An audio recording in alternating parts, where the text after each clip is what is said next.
Hi, I'm Sarah from wowenglish.co.uk and I'm here today with a free video lesson all for IGCSE First Language English Paper 1 Question 3, taking a look at that extended response.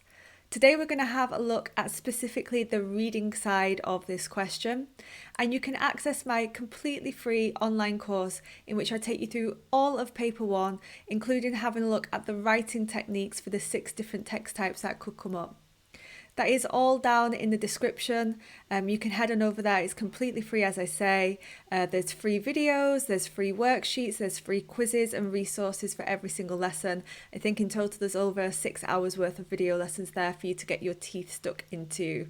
Find the link down in the description and please do subscribe to my YouTube channel. Let's get going.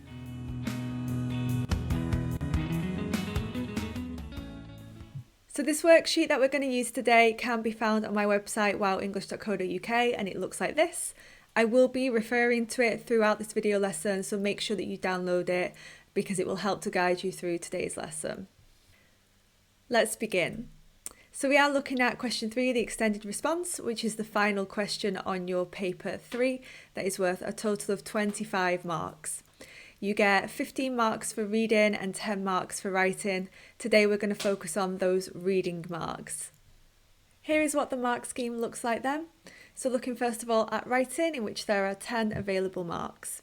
So for writing, the examiner is looking to see, is your register correct for the text type? So if you're writing for a magazine, do you sound like you're writing for a magazine? If you're writing a letter to your mum, does it sound like you're writing a letter to your mum? Do you consistently sound like the character you've been asked to write?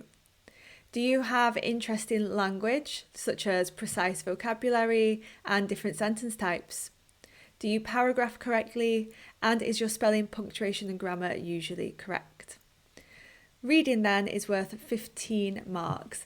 And that's basically how well have you read and understood the text that you've been asked to respond to. So do you understand the explicit and implicit events in the text? That means, do you understand literally what happened? And also, do you understand perhaps some of the deeper meanings, some of the inferences from the text? Things that aren't clearly said, like how a character might feel about a certain event. Can you develop ideas using your own sensible imagination, adding on extra little bits that could have realistically, sensibly happened? Do you have ideas from the full text or just from parts of it? So does it seem like you've really understood the start of the text, but actually you're ignoring most of the things that happen towards the end? Have you got lots of details from the text? And does your writing have a clear sense of purpose? Do you cover all 3 bullet points equally when you're answering the question? And do you really sound like the character that you've been asked to write? That is essentially what this question is assessing you for. So a quick question then, which of these text types is not on your paper 1? Is it an interview, a speech, a narrative or a diary?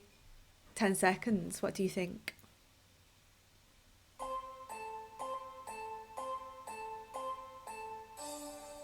And the correct answer is a narrative. Narratives are tested on your paper 2 exam or on coursework, but they're not tested on paper 1. These are the 6 text types that you could be asked to write. You could be asked to write a letter, diary, newspaper, magazine, speech or interview. And I have got video lessons on my free course detailing how to write all 6 of these 6 text types in a little bit more detail. Today we are focusing mainly on reading, but the text type that we will be working with is interview writing. So let's read now. I think it's best just to get stuck straight into a text and read it and have a look at a question, and then you will understand a little bit better what is expected of you. So we are reading the text The Gift, which comes from the specimen paper. There's a copy of this on my worksheet, and I've also put a link to the specimen paper in the description of this video. We're going to read it together on the screen, and as we read through, I want you to think about these 3 questions that are on the screen, because these are your exam questions that you're going to have to respond to. So what did you see and feel during your journey through the city that night? What do you remember of your granddaughter's behaviour and reactions that night? What were your reasons for taking your granddaughter out that night, and what do you think that she gained from the experience? So when we're reading this story, you'll notice that it's written from the granddaughter's perspective, but when you rewrite your interview, you are going to become the grandfather. So as we read it, do pay close attention to the grandfather and think about how you're going to act like you are this character. Let's read. Question 3, text. This text is taken from a longer narrative. At this point in the story, it is the night of Natalia's 16th birthday. Her grandfather, a doctor, has arrived back late at night from visiting patients. He has woken Natalia and asked her to follow him quietly through the streets of their city. We were nearing the end side of our street, and I assumed the silence of our walk would be shattered by the bustle along the tramway. But when we got there, nothing, not even a single passing car. Every window was dark. The hazy moon seemed to gather the silence up around it like a net. Not a sound. No sirens, no rats in the bins that lined the street. My grandfather stopped, looked up and down the street, then turned left. "It's not far now," he said. I caught up with him long enough to see that he was smiling. "Not far to where?" I said, out of breath, angry. I drew myself up and stopped. "I'm not going any further until you tell me." He turned to look at me, indignant. "Lower your voice, you fool," he hissed. Suddenly his arms went over his head in a wide arc. "Can't you feel it? No one in the world awake but us." And off he went again. We passed the empty windows of shops that had gone out of business, lightless buildings, a beggar sleeping so soundly I would have thought him dead if I hadn't realised the moment had closed around us, making everything still. Suddenly, grandfather stopped ahead of me and stood, pointing into the distance, his hand shaking with excitement. "There, look." I peered out into the street. On the other side, there was a street lamp with a dying bulb. I was opening my mouth to say, "What?" And then I saw it. Half a block from us, an enormous shadow was moving along the street. At first I thought it was a tram, but its shape was too organic, too lumpy, and it was going far too slowly for that, making almost no noise. It was swaying up the street with an even momentum in a rolling motion that was drawing it away from us like a tide, and every time it rocked forward, something about it made a soft, dragging sound on the rails. As we watched, the thing sucked in air and then let out a deep groan. "That's an elephant," I said. My grandfather said nothing. His glasses had fogged up during the walk, but he wasn't taking them off to wipe them. He took my hand. We watched the animal. Its ears were folded back against the domed, bouldered head with big lidded eyes. The arched roll of the spine fell away into the hips. Dry folds of skin shook around the shoulders and knees as it shifted its weight. It seemed to take up the whole street. It dragged its curled trunk like a fist along the ground. Several meters in front of it, holding a bag of something that must have been enormously tempting, a short young man was walking slowly backward, drawing it forward with whispers. "I saw them at the train station as I was coming home," my grandfather said. The elephant passed, slow, graceful, enchanted by the food in the young man's hand. "No one will ever believe this," I said. My grandfather looked at me like he'd never seen me before. "You must be joking," he said. "Look around. Think for a moment. Do you think anybody would understand? Do you think it will matter to them?" Later that year, we would read about how some soldiers have found an elephant near death at the site of an abandoned circus. About how, despite everything, despite closure and bankruptcy, the zoo director had said, "Bring him in. Eventually the kids will see him." The newspapers ran a picture of him standing stark-ribbed in his new pen at the zoo, an advert of better times to come, hope for the future, and the end of the war. So now let's take a closer look at our exam question so you can have a better look at what it looks like. So the question is just over here. You are the grandfather. Some years later you are interviewed about your memories of that night for a radio programme about local history. The interviewer asks you the following 3 questions only. What do you see and feel during your journeys through the city that night? What do you remember of your granddaughter's behaviour and reactions that night? What were your reasons for taking your granddaughter out that night? And what do you think she gained from the experience? So first of all, take a second and on your worksheet, highlight the voice, audience and form. Who is speaking, who are they speaking to, and what is the format that you're being asked to write? So we can see then that the voice, you are going to be the grandfather. This is a very common trick for question 3. Very, very, very rarely will you ever be asked to write the main character. It will often be some sort of side character or smaller character that you will be asked to become. So you are the grandfather, you are not Natalia.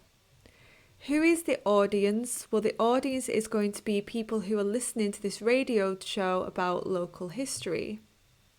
And what is the form? An interview.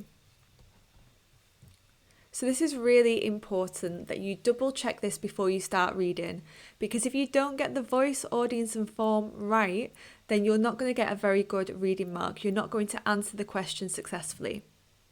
Next, have a look at the 3 bullet points. So for question 3, you will always be given 3 bullet points and you have to find points from the text about each of them. You have to answer the bullet points equally, which means you have to write about the same amount for each bullet point. Let's have a closer look.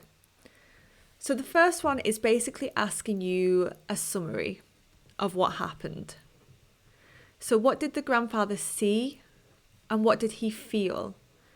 So you're looking for the sights, but also his emotions. And maybe his emotions you might need to guess. It's not going to be clearly stated. Next, question 2. What do you remember of your granddaughter's behaviour and reactions that night? So question 1, bullet point 1 is all about the granddad. What did he see and feel? Question 2 is about his granddaughter. How did she act? What were her reactions? Question 3 then, bullet point 3. Bullet point 3 is usually what we call implicit, which means that it's not clearly stated. So whereas bullet point 1 and 2, you'll be able to go through the extracts and clearly see, oh, I need to write about this, I need to write about this. Question 3 is going to be more based on your guesses, your logical, reasonable guesses. Don't completely go crazy here. So what were your reasons for taking your granddaughter out that night, and what do you think she gained from the experience? So there are a few things that you could pick up on from the text, but maybe you might need to make something up for his reason for taking her out. And of course, it never says what Natalia gained from the experience. So again, that's going to be based on your own imagination there. So we're going to hone in on the reading marks now, and then we'll go through the writing. Beginning with reading. Some questions. The ideas and attitudes in the text, when you can read in between the lines, is called what? Would we call that explicit information or implicit information? Take a second, have a think.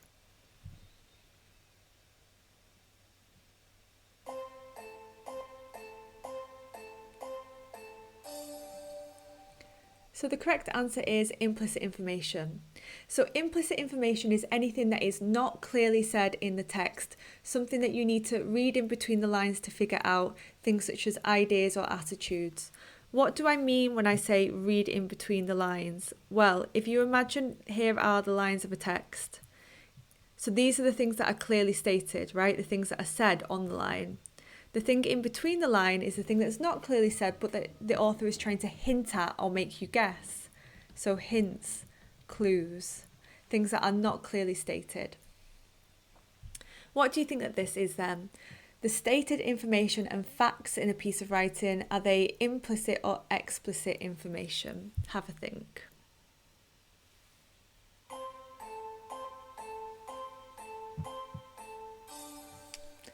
The correct answer is explicit information.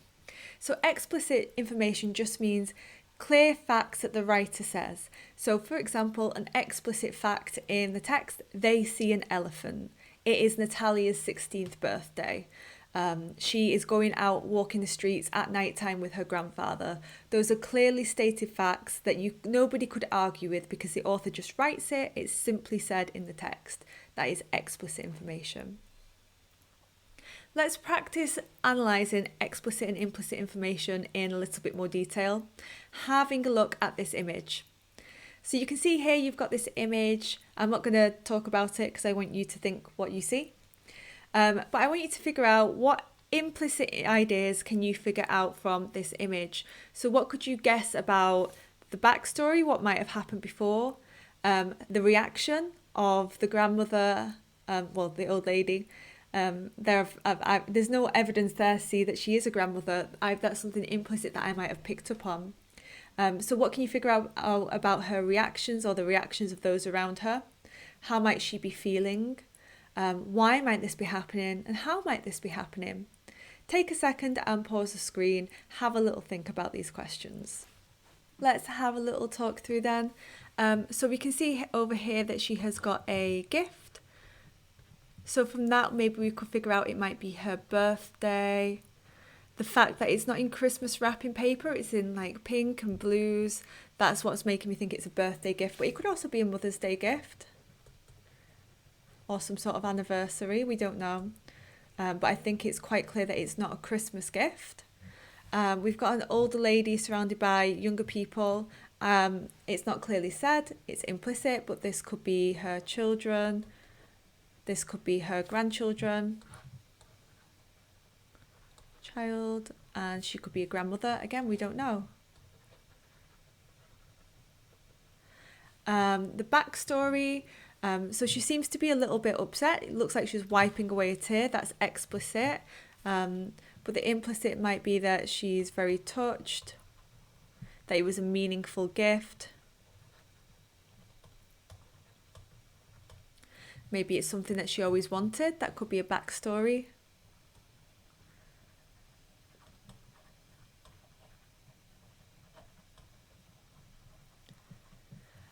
We can have a look here and see that the daughter or daughter-in-law or auntie or someone has got her arms crossed. We don't know why she's got her arms crossed. Maybe she's feeling a little bit awkward. We don't know. That could be implicit. If we're having a look around at the house, we can see it's maybe a little bit cluttered here and they look like they're in a relatively small room. Maybe they're really poor. Maybe they've saved up for years for this gift. That's why she's so touched. Again, we are just making things up here, but we're making things up based on implicit ideas that we've picked out from the text based on what we can see.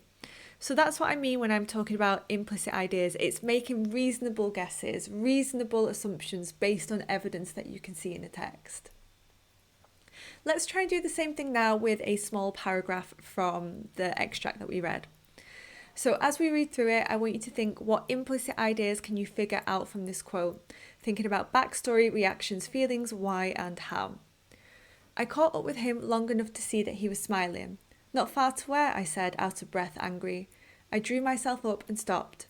I'm not going any further until you tell me. He turned to look at me, indignant. Lower your voice, you fool, he hissed. Pause the screen now and see what implicit information you can figure out about this extract. Okay, so some implicit things that we could pick out. The fact that she caught up with him, it could show that perhaps the granddad is walking very fast, and therefore he might be quite healthy, quite a youthful, energised granddad. Not far to where, out of breath, angry. So maybe we could work out that Talia has got a short temper, or she's impatient. Impatient. The fact that she refuses to carry on unless he tells her more information, she's stubborn. He turned back to look at her indignant. Grandad is quick to anger. Lower your voice, you fool, he hissed. Again, the fact that he's hissing and calling her a fool could make us think, what is their relationship like? Is their relationship strained? For example, it says that he was late coming back from her birthday, so maybe their relationship isn't always easygoing. Or perhaps it could show that actually their relationship is so close that he feels like he can talk to her however he wants. Although I don't know if I necessarily agree with that, but you know. Something else as well, the fact that he wants her to lower her voice, it could show that perhaps the situation could be dangerous, or they could get into trouble for being caught out so late.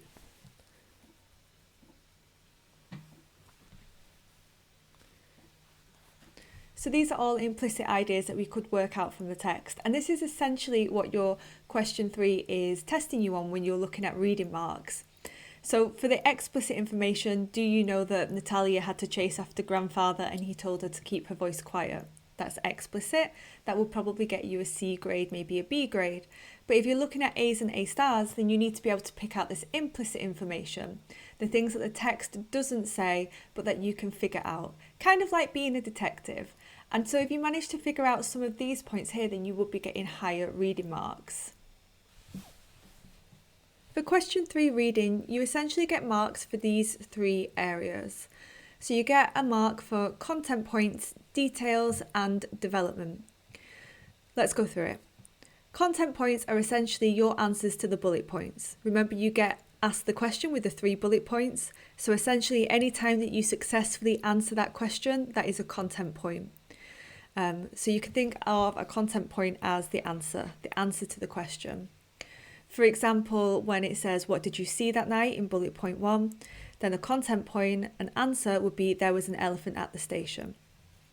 But that should be written in your own words.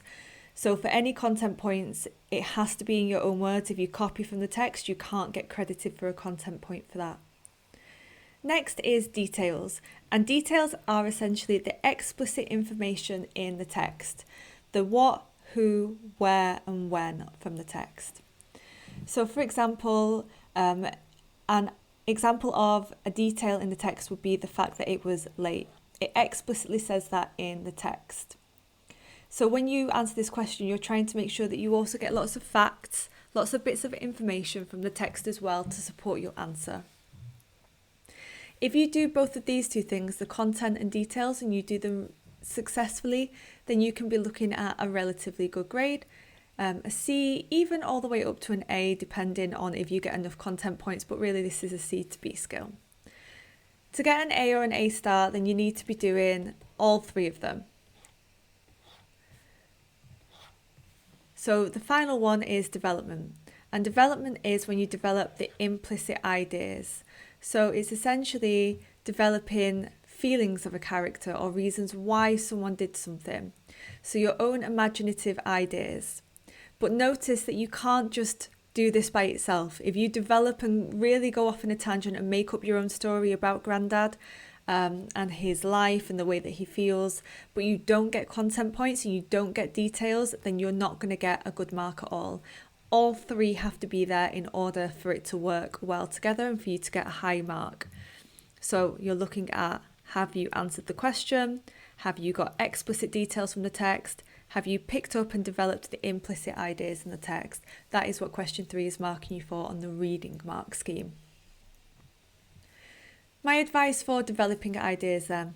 So development, it should be made up, imaginative, but sensible. So development means realistic extra things that might have happened, what someone might think or feel about a certain event. But when you do your development, please notice that it should be 1 extra sentence per content point. Don't go on too much about it. Essentially, development should never be for longer than 1 sentence. If you do that, then you're going to go off on a tangent and not actually answer the question, and that will lower your mark. So for development, you could talk about how. How did the events happen? Why? Why did the events happen? Feelings. How did your character feel about what happened? Emotions. What emotions did your characters have? Reactions. How did the characters react to the events? And backstory. What might have happened before the events? And I think it's really important just to emphasize once again that when you do this, it should be sensible. I once had a student who, in the question 3, the task was to write as though they were a geography teacher, a very nervous and shy geography teacher that had gotten so stressed out by her job that she decided to pull the fire alarm so that she could avoid teaching her class that afternoon. And there was no evidence anywhere in the text that the teacher was anything other than a nervous, shy lady. But my student wrote an extremely detailed rant, I would call it, about, I pulled this fire alarm on purpose because these evil, bad word, forced me to do it. I'm going to burn the school to the ground. These people will regret the day that they ever met me. And okay, it was imaginative, okay, it was developed, but it wasn't sensible development, it wasn't realistic development, and so he failed. So that's really important that you remember that. Development should be brief and sensible and realistic. Let's practice developing now. So if we have a look at the mark scheme, our content point was that the elephant was at the train station. And the supporting details, the supporting explicit information was that the granddad was visiting patients and that he was back late. So CIE say that an example of good development would be that he was emotionally moved by the animal's condition, that the kindness of soldiers recognised the elephant's suffering, essentially that it was a very heartwarming moment for him. That would be an example of development. But what would that actually look like written up? It would look like this.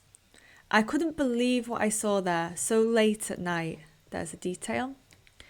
An elephant shuffling by the train station. There's the content point.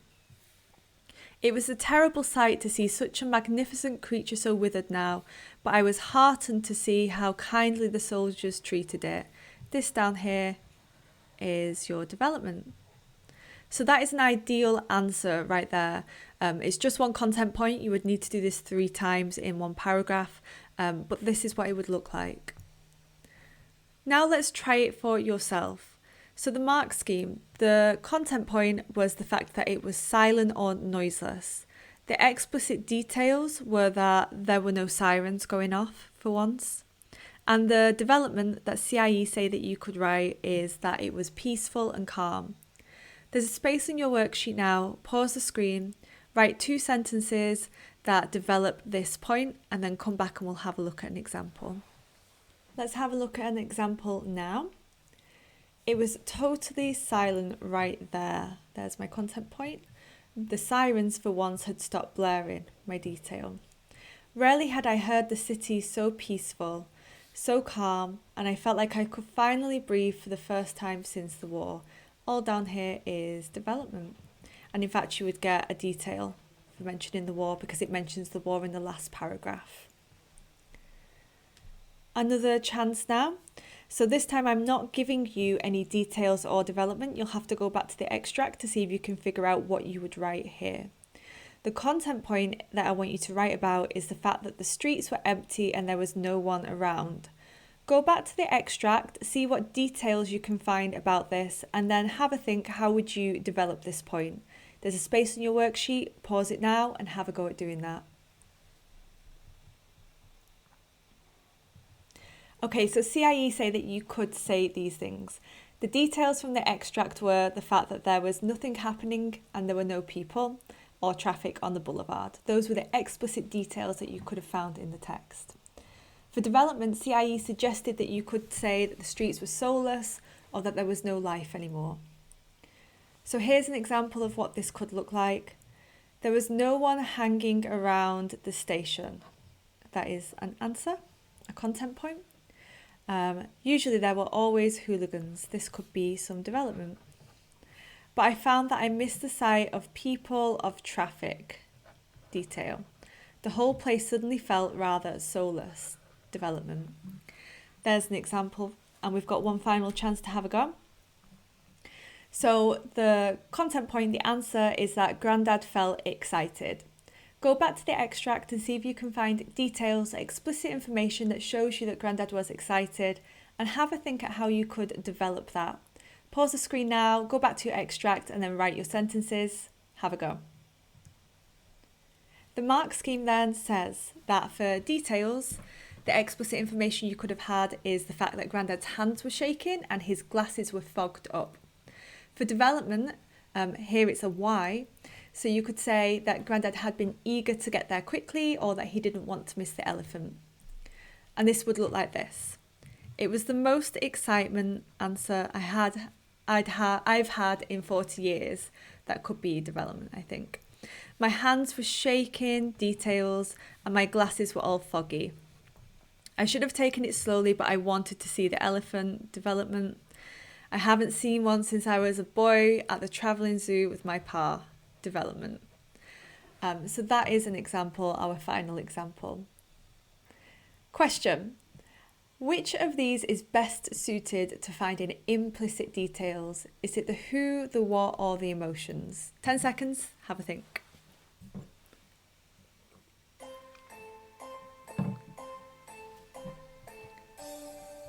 The best answer? So emotions, thinking about the emotions of a character is the best way to develop.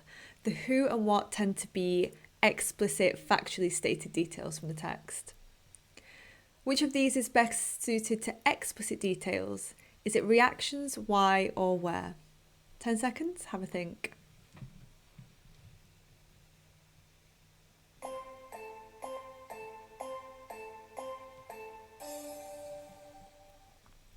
Where? So reactions, again, that's thinking about how someone reacted, what their emotions were. That's best suited to implicit development. Why somebody did something, their motivations, best suited to implicit development. But where is usually a factual, explicitly stated aspect of the text. So that is best suited to finding explicit details. Right, now we are going to have a go at doing some planning. And this worksheet is quite detailed. Make sure you've got it downloaded because it will really help you. So what I want you to do is to use the extract and to go through and see if you can find the content points, the details and the development.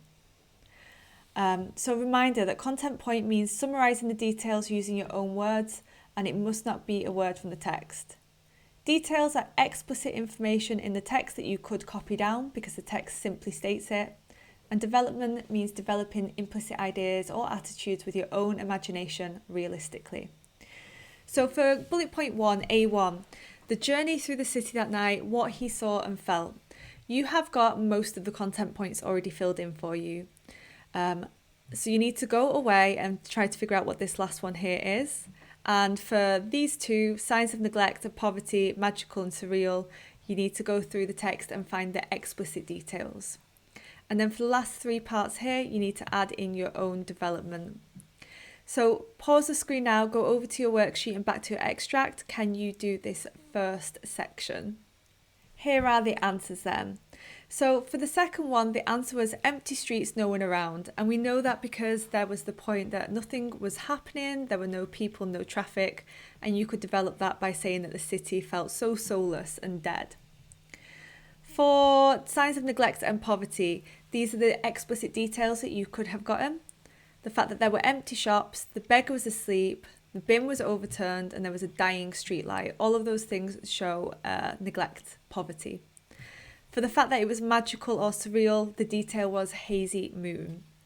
And then for development on this point, you could say, this all made the significance of the moment so much more plain to see. The fact that it's magical shows that it's a very special moment. For the development for these 2 points here then, so the fact that it's clandestine, eerie, mysterious, the detail, there were no rats, the streetlight had a dying bulb. You could have developed it by saying that Grandad knew he was breaking the rules, but he had to do it anyway. For the fact that he was excited and his hands were shaking and his glasses were fogging up, you could develop that by saying, I've been eager to get out there as quickly as I could. Now you're going to do the same thing, but for bullet point 2. For bullet point 2, I have given you all of the details, but none of the content points. So you have to figure out, how would you summarise this in your own words? What do you think the answer would be? And remember, it must be in your own words. And how will you develop it? How will you add on your own imagination? So those are things like reactions, emotions, how, why. Pause the screen now and have a go at doing that on your worksheet. Make sure you pay close attention to your extract because it will help you, and then restart the video lesson once you've done this section. Going through the answers for bullet point 2 then. So the detail we had that they had to stop at the end of the street. So the content point, how would you summarise that? That she was lagging behind him or following behind him or struggling behind him. Anything about her being behind him. And how could you develop that? By saying perhaps she must have been feeling tired because it was the middle of the night. The fact that she demanded to know where they were going, how are you going to summarise that in your own words? Natalia refused to carry on. She refused to stop walking. She said that she wouldn't carry on walking unless he told her what was happening. Something about that you will get a content mark for, as long as it is in your own words. How could you develop that? Perhaps Grandad was feeling disappointed at how stubborn she was being. Perhaps he was disappointed that she didn't realise how exciting this situation was. Maybe he was angry. And an emotion about how he reacted would be some development. The fact that he had to tell Natalia to lower her voice, the content point there was that Natalia was speaking loudly. And development, how could you develop that? Natalia could have given us away as we secretly crept through the streets, or he was worried that she would get him into trouble, or he was worried someone would overhear. Something like that would be development. The fact that grandfather and Natalia held hands and watched the elephant, so that could show amazement or surprise about the elephant. That would be your content point here. And how could you develop it? By saying it was a precious moment to share with his darling granddaughter. The final detail then, the fact that Grandad stared at her in disbelief. The content point there is that Natalia was planning on telling people. And you could develop that by saying that Grandad was disappointed that she didn't understand it had to be a secret. Okay, now on to our final bullet point. So this bullet point is reasons for taking his granddaughter out that night and looking back what he thinks that she gained from this experience. So as I've said, bullet point 3 is usually implicit. You're going to find less information for this bullet point. So you've got some details here, same as last time, and you need to find the content point for each of these. So summarise it in your own words. But there are also 2 more content points that you could get, which you're not going to find evidence for in the text. So this is your own reasonable answer. So your own reasonable guess why he might have taken her out that night and what she might have gained. You're not going to find it clearly stated in the text. This is going to come from you. And then you also need to think, how will you develop each of these points? What else could you say about it? Pause the screen now, go over to your worksheet, do the section, and then come back and I will tell you the answers. The answers then for bullet point 3. So the fact that Grandad doesn't tell her where they're going or why, that is a detail. So the content point there is you could say that it was supposed to be a surprise or an adventure. The development, the why, he wanted to cheer her up. Maybe she's been feeling down recently. Some more details, the fact that it was Natalia's birthday and that she gets to see the elephant before other children, those are all details. So the content point then is that it was a gift or a treat for her. Some development could be he wanted to compensate her for being back so late on her birthday. That could be some reasonable development. Details, it was the second time to see an elephant for grandfather. And the content point there, that there was a sense of awe, being awestruck at seeing the elephant. It was amazing. And the development, maybe Grandad wanted to instill a sense of wonder of nature. Maybe he wanted her to see how magical the animal kingdom is. And then some more development that you could have gotten and you would be credited reading marks for, even though it doesn't clearly say in the text. It could be an experience for her to treasure and remember. It could be a way to give her hope for a better future after the war. It says at the end of the extract something about a war, and we never find out more. We don't know which war. We don't know if this is set in the past, present, or future. So this here is completely development based in your own opinion, but maybe he's trying to show her, there's still hope, there's still happiness, even though we are at war. And finally, maybe Grandad wanted to give her granddaughter something to remember him by after he's gone. Knowing that grandparents sadly don't last forever, he's trying to create a precious memory that they can treasure together, that she can treasure even once he's dead. Coming now on to the writing marks. And so you are being asked to write an interview, and if you haven't already done my interview writing lesson, then I do recommend that you do that first, definitely. But today we are going to go over specifically how to sound like a character. And I'm going to talk you through basically how to write this question 3 response. I'm not going to really go over interview writing tips. As I've said, please watch the video lesson that I already made for that one. Briefly then, the path of the text, we are being asked to be the grandfather. Some years later, we are interviewed about our memories of that night for a radio show on local history.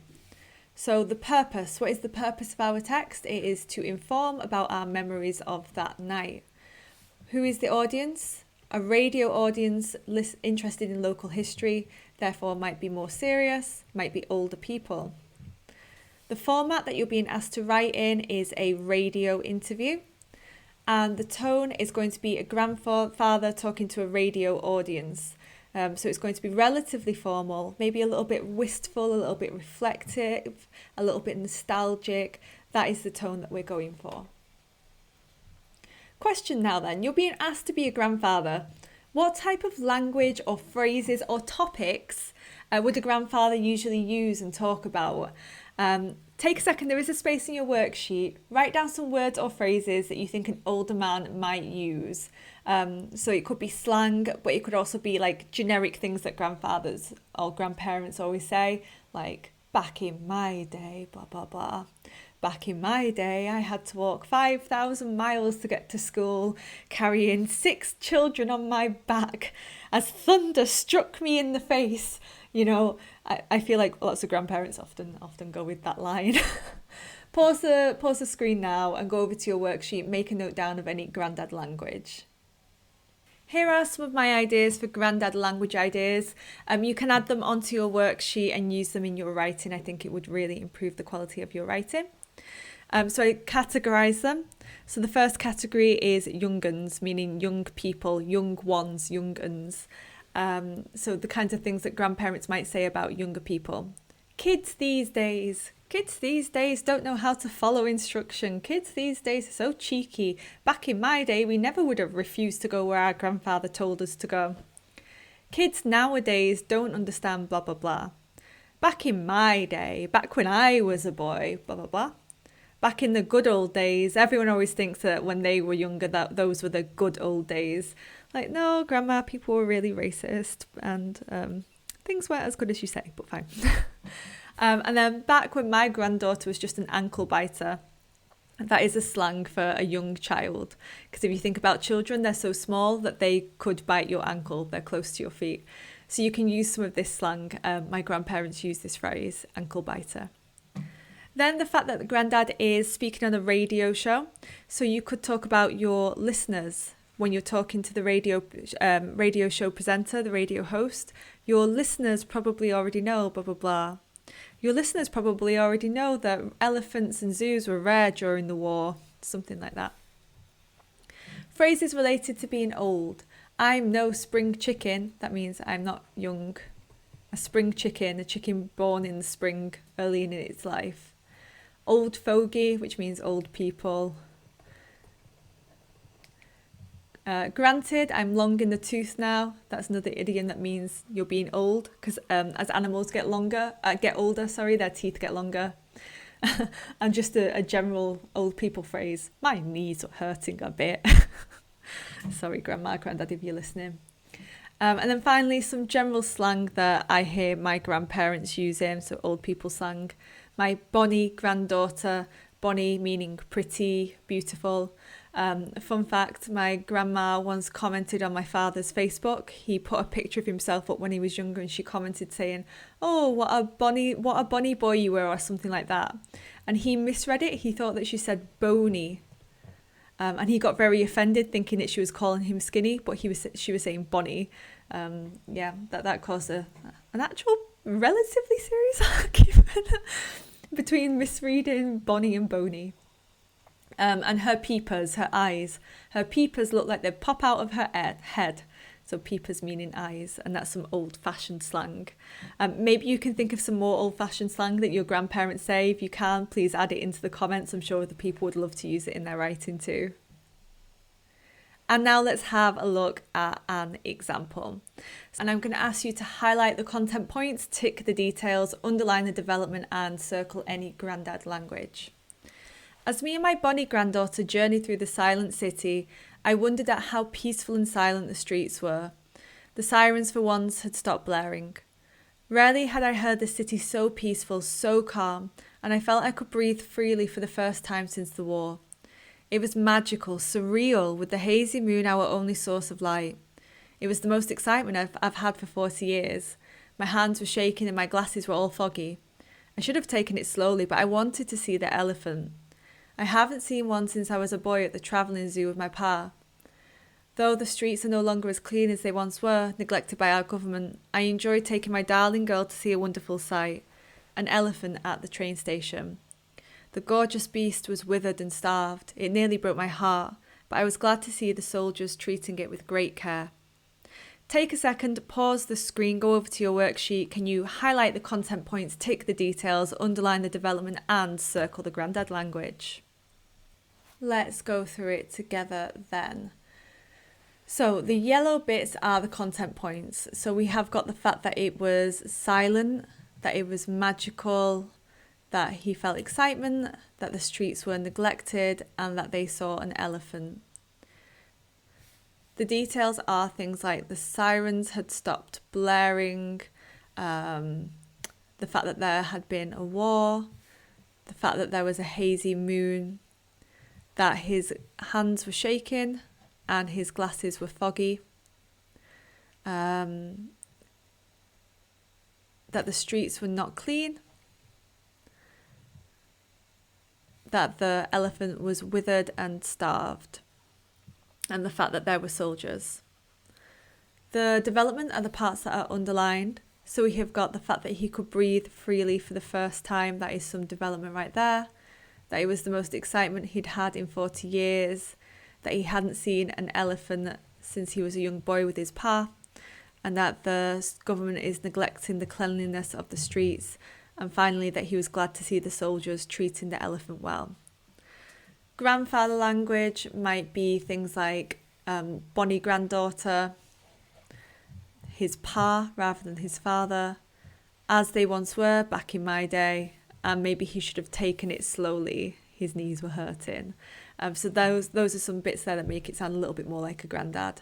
I do think I could have done a better job there in terms of making it sound more granddad-like, but this would be enough to get you an A-star still.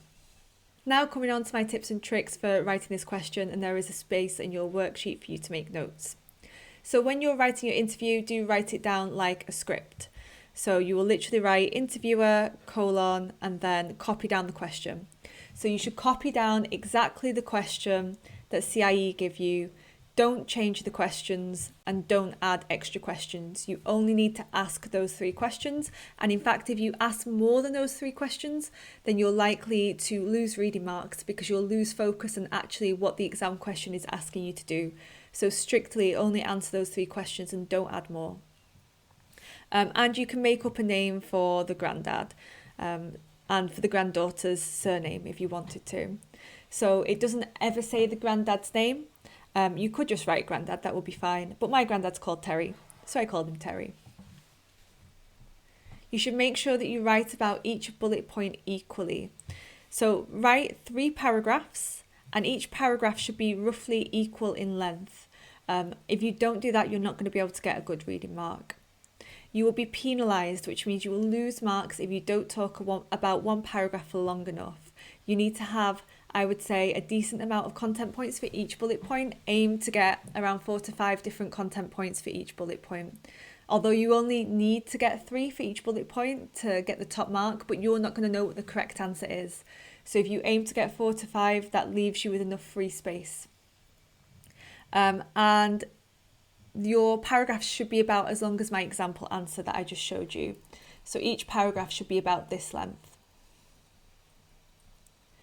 When you actually write it down in your page, it should look like this. So literally, question 1, interviewer, bullet point 1. Then granddad responds for a paragraph. Interviewer, bullet point 2, copy down the question, and granddad writes for a paragraph. Interviewer, bullet point 3, copy down the question, and granddad writes for a paragraph.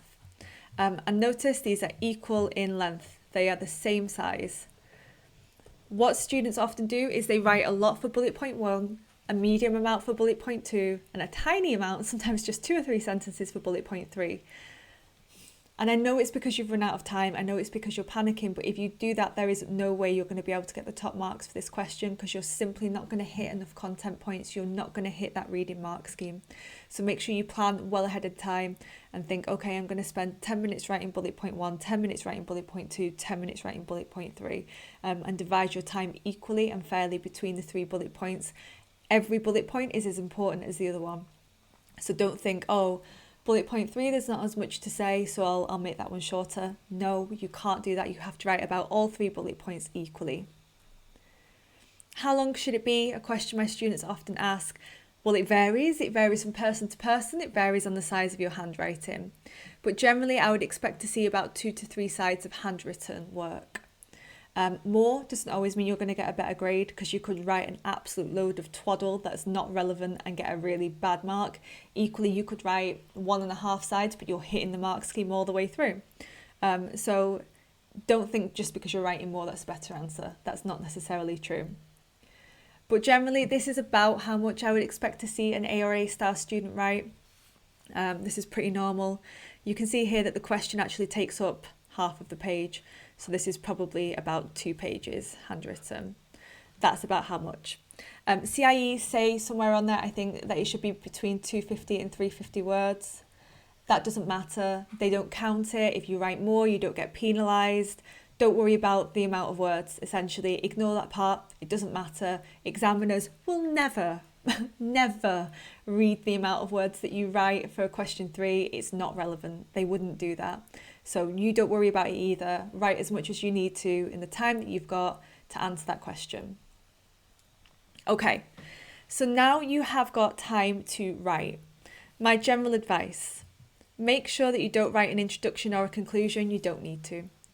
Write about all 3 bullet points equally, covering the 3 main points. Remember to make it sound like a granddad and briefly add on your own ideas and development.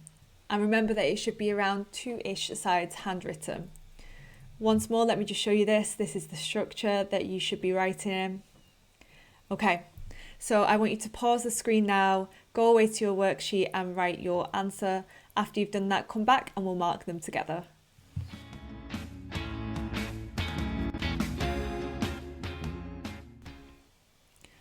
Welcome back, and I hope that your writing went well. Right, so what I want you to do now is to mark your own writing. And the mark scheme is essentially your planning sheet, but I have also put a copy of the mark scheme down in the comments if you prefer to look at it like that.